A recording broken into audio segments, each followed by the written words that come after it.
سلام سلام سرار እግዚአብሔር أملاخ سلام سلام كرات حواتي كم يتخانو أنا እግዚአብሔር مسكن سلامية صحات مسلام كترونا تمنهم كم فقاد أملاخ مسمن كم خار زبل حيونا نكتاتل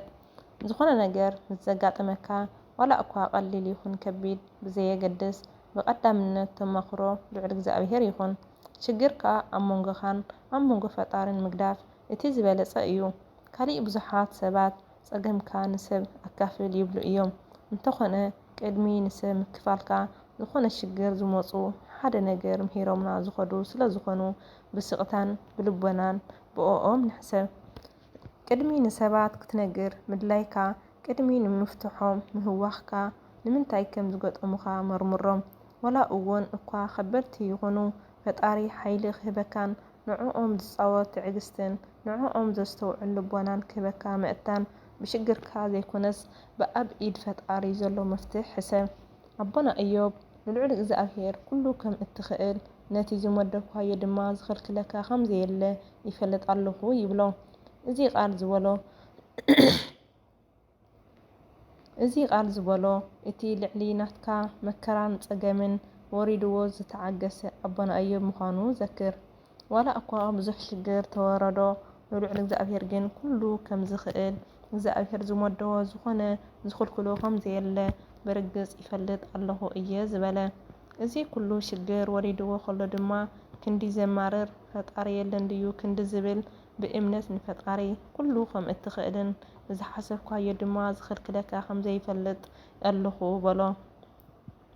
ንስኻ እንታይ ኮን ትብሎ ንእሽተይ ፀገም ኣጋኒፋትካ ተማርዶ ዋላ ሰናይ ፈቃድካ ይኹን ትብል ኦ ሰብ ፈጣሪ ኩሉ ይኽእል እዩ ንሓሳብ ናይ ፈጣሪ ድማ መራሕቲ ሃገር ኣይኽልክልዎ ሰባት ኣይኽልክልዎ ጸላእትኻ ኣይኽልክልዎ ንስ ዝሓሰበካ ዓለም ሙሉእ እኳ ክትክልክለካ ዓቕሚ የብላን ንሱ ዝኸልከለካ ድማ ዓለም ምልእቲ እኳ ክትህበካ ኣይትኽእልን እያ ቃሉ ከምዚ ይብል ቃለይ ካብ ዝሓልፍ ሰማይን ምድርን ክሓልፍ ይቐልል ይብል ማንም ሰብ ብምሕረት ኣምላኽ እዩ ዝነብር ስለዚ ንኣምላኽ ጥራሕ እመን ሓደ ነገር ኩሉ ግዜ ኣስተውዕል ኣብዛ ዓለም ሽግር ኣሎ መፍትሒኦም ድማ ጸሎትን ጻዕርን ጥራሕ ምዃኑ እመን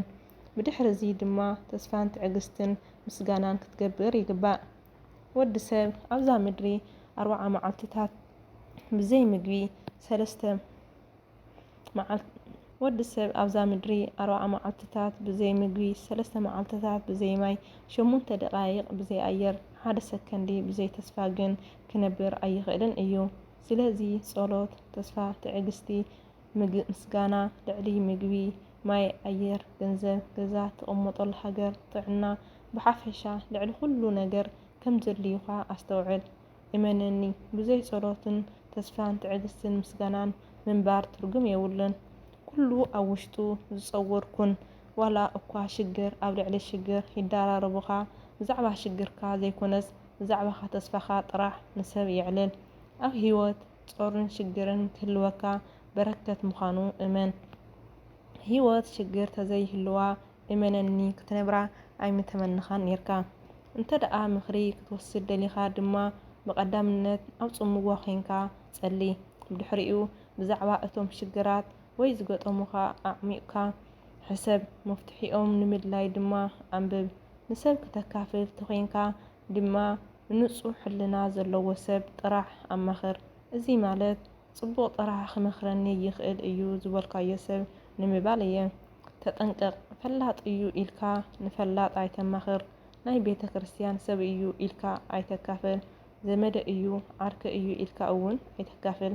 ዋላ እኳ ብኣሽሓት ሰብ ከም ለባም ዝቁጸር ይኹን ኣይተማኽሮ ምክንያቱ እንተደሊኻ ንንጹህ ሕልና ዘለዎ ሰብ ጥራሕ ኣካፍል ዝበለጸ ምኽሪ ተደሊኻ ግና ዝኾነ ገጢምኳ ግዚኡ ሓልዩ ክሓልፍ ምዃኑ እመን ንዝሓልፍ ሽግር ዝኾነ ዘይሓልፍ ካብ ምውሳን ድማ ተጠንቀቕ ካሊእ ዝኾነ ክገጥመካ ከሎ ብመስተ ብሽጋራ ብኻሊእ ወልፍታት ነብስኻ ዝጎድኡ ክትፈትሖም ኣይትሕሰብ እዚ ዝገጥመካ ሽግር ንኩሉ ነገርካ ናብ ጽቡቕ ክቕይሮ መፂካ ይኸውን እዩ ስለዚ ሽግር ክገጥመካ ከሎ ካብ ብሽጋራ ብጸሎት ካብ ብመስተ ብጽቡቓት መጽሓፍቲ ምንባብ ካብ ንሰብ ምንጋር ንፈጣሪ ምንጋር ካብ ምምራር ብምምስጋን ክትገጥሞም ፈትን። ዝገጥሙና ሽግር ሓደ ጽቡቕ ነገር ምሂሮምና ንኽኸሉ እዮም ዝመፁ። ጥራሕ ዓርኪ ጸሎትን ጽምዋን ጾምን መጽሓፍ ምንባብን ኩን። ምስ መን ትማኸር ወይ ካብ መን ምኽሪ ትወስድ እንተዘይፈሊጥካ ብዙሕ ክትከስር ኢኻ። ናይ ሕጂ ሰብ ሙስሉይ ለባም እዩ። ዓብዪ ሰብ ዝበልካዮ ድማ ዓብዪ ሳንጣ እዩ። ዋላ እኳ እቲ ሃገር ዝመርሕ ጽቡቕ ኣይመክርን። ስለዚ ምስጢርካ ሕልናኻ ጸገምካ ኣብ መንጎኻን ኣብ መንጎ ፈጣርን ጥራሕ ግደፎ። ከምኡ ድማ ኣብ መንጎኻን ኣብ መንጎ ሰበይትኻን ግደፎ። ከምኡ ድማ ዓርከ እዩ እትብሎ ሰብ ግደፎ። እግዚአብሔር ኣምላኽ ጸገምናን ሽግርናን ቅንጥጥ ኣቢሉ ናይ ሰላም ናይ ቅሳነት ህይወት ይዓድለና። ኣሜን ኣሜን ኣሜን።